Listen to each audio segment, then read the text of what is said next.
Najua kuwa wameshirikizo mingi hapa nchini Kenya. Tunatumai katika uchaguzi ujao mambo yatakuwa bora zaidi. Tunamwombea kiongozi mwingine, wacha tupoteze tumaini kwa Kenya. Tafadhali jiunge na mikono na mimi, naombe kiongozi mpya, kwa maana najua kuwa hivi karibuni mambo yatakuwa bora zaidi.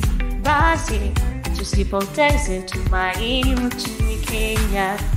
Wakati mwingine tunachoweza kufanya ni kukaa na kulia, sio lazima kuniuliza soma te. Unajua kwa nini vitu ni ghali sana, tunataka lakini hatuwezi kununua. Serikali ya sasa, uchaguzi ujao, sote tunawaambia kwa heri nchi yetu nzuri inageuza hisa ya kucheka. Ikiwa sote tungeweza kuchukua kura zetu.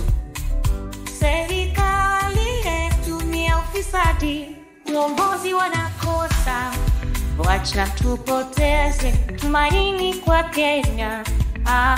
Tafadhali jiunge na mikono na mimi, naombe kiongozi mpya, kwa maana najua kuwa hivi karibuni mambo yatakuwa bora zaidi.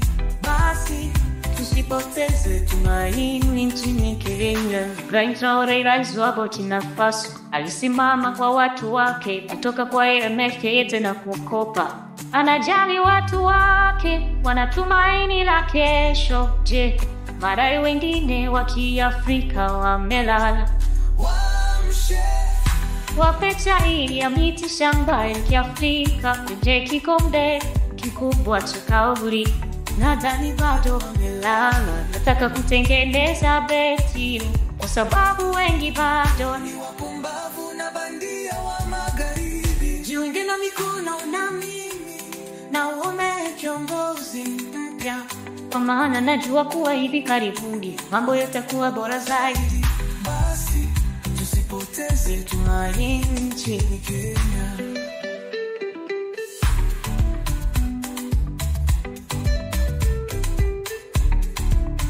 Ninyi viongozi dhaifu wa Kiafrika, jifunze kutoka kwa Burkina Faso.